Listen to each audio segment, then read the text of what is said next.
Well, a great question to ask is, what are your motivations? Why do you want to migrate to Azure, or why do you want to deploy this new workload in Azure?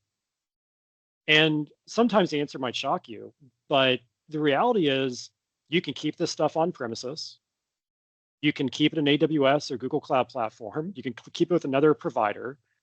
What are your motivations?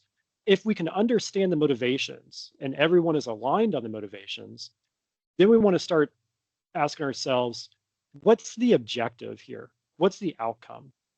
So if it's a migration to Azure or it's deploying something that new in Azure, once that work is completed, what are we expecting to happen, right?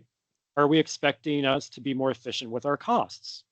Are we expecting to be able to start adopting AI now that we have that foundation set? Are we expecting to be more resilient and have disaster recovery and better availability? Are we expecting better security? Are we expecting to be able to meet our sustainability goals, right? What are the business outcomes? Because you're not migrating to Azure or you're not deploying Kubernetes in Azure just for the fun of it. There's business reasons why you're doing that. But we have to be aligned on those business reasons. Because again, I can't, as a consultant, and put myself in the shoes of these partners on the call, as a consultant, I can't design a solution unless I have requirements. And I can't get those requirements unless I ask the customer a lot of questions to understand their needs.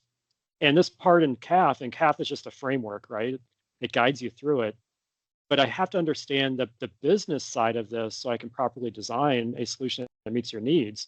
And as the good consultant, I may come back to you and say, what I'm hearing from you, Azure may not be the best approach.